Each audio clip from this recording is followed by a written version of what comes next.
Hey everyone, it is Miss Craig here, and I am going to be doing a math talk with you guys. And we're going to be talking about reviewing one of the things that we learned, which was called the Big Seven. Again, this is going back to partial products with multiplication. And again, this is a review. So make sure you guys can write this down or just kind of follow along with me as I go. I'm just going to come up with some random problems. And this is the Big Seven. So I'll write this at the top. Partial products.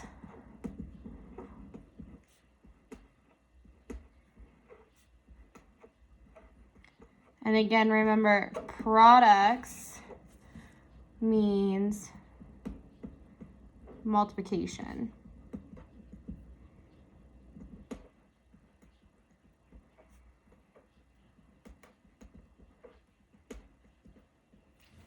Okay. So we are going to be talking about the Big Seven.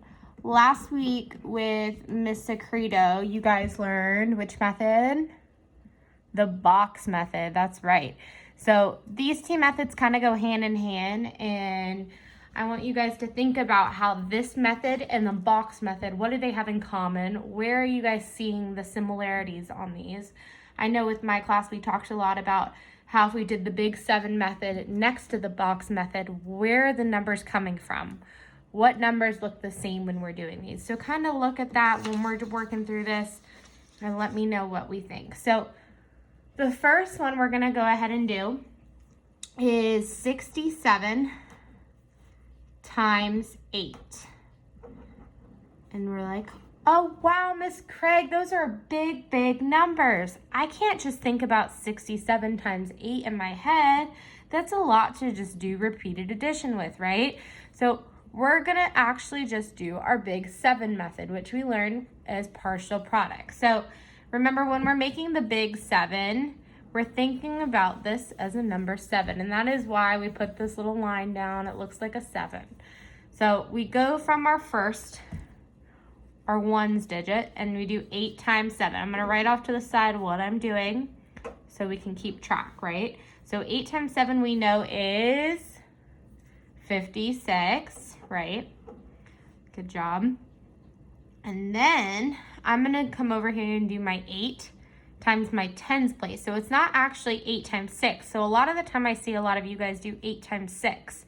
And we can't forget that this number is actually 8 times 60 because it's in our tens place. So we're doing 8 times 60.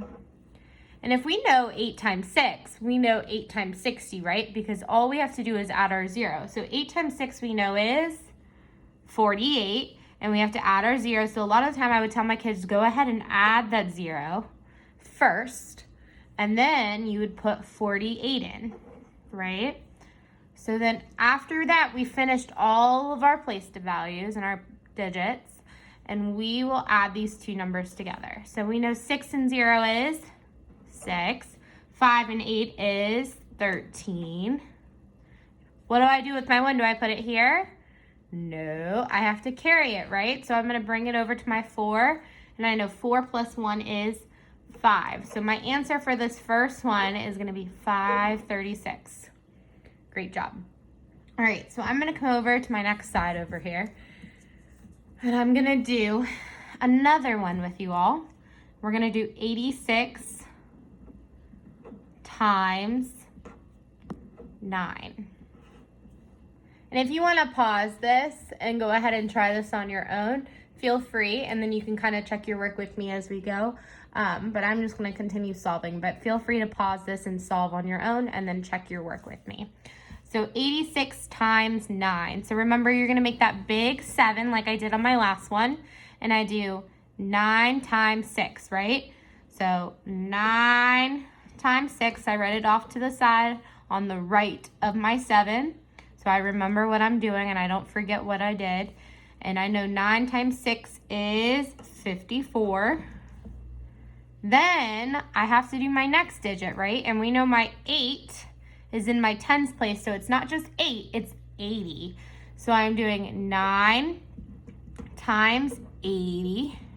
And I know 9 times 8 is 72. So I know 9 times 80 is 720 because I added that 0, right? Every single time, if I added another 0, it would be 7,200. So make sure you're thinking about that as well, and you're not forgetting to add that 0, because a lot of the time I would see you guys just do 54 plus 72, and that would not be correct. So it's 54 plus 720 because you had that 0 there. So you're going to add those 2 digits or 2 numbers together. So 4 plus 0 is 4. 5 plus 2 is 7. And then you take your 7 down because there's nothing else to add with it. And you get 774 for that one. We are going to go ahead and do one more.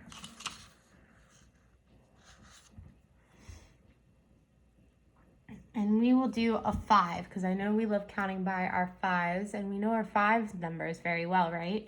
So we're going to do 75 times 5. So again, what do? Miss Craig, you make your big 7. Good. So we go ahead, we make that big 7, and I know 5 times 5, and I write that off to my side, right? Because I can't forget my numbers I've already done. And we know 5 times 5 is 25. And then what do? I do 5 times 7? No, right? I do 5 times 70. I have to add that 0 because it's in my tens place. So I'm doing 5 times 70. And I know 5 times 7 is 35, but I add my 0 first. And then I put 35. And I add these two numbers together. And I do 5 plus 0, which is 5. 5 plus 2, which is 7. And then I take my 3 and I put it there. And that gets me 375. Awesome job, guys. So this again is our partial products. I know sometimes these can get confusing when you have to add that 0, but just make sure if you write it off to the side a lot of the time, it is a lot easier to remember what you're doing. So far we've gone over our big 7 and our box method. So if you guys want to look back at last week and kind of reflect on what the 2 similarities are, that would be great. And comment below with your thoughts on what the similarities between this one and the box method are. If you guys want to take the time and maybe solve this problem, I'll give you guys another problem you can solve on your own.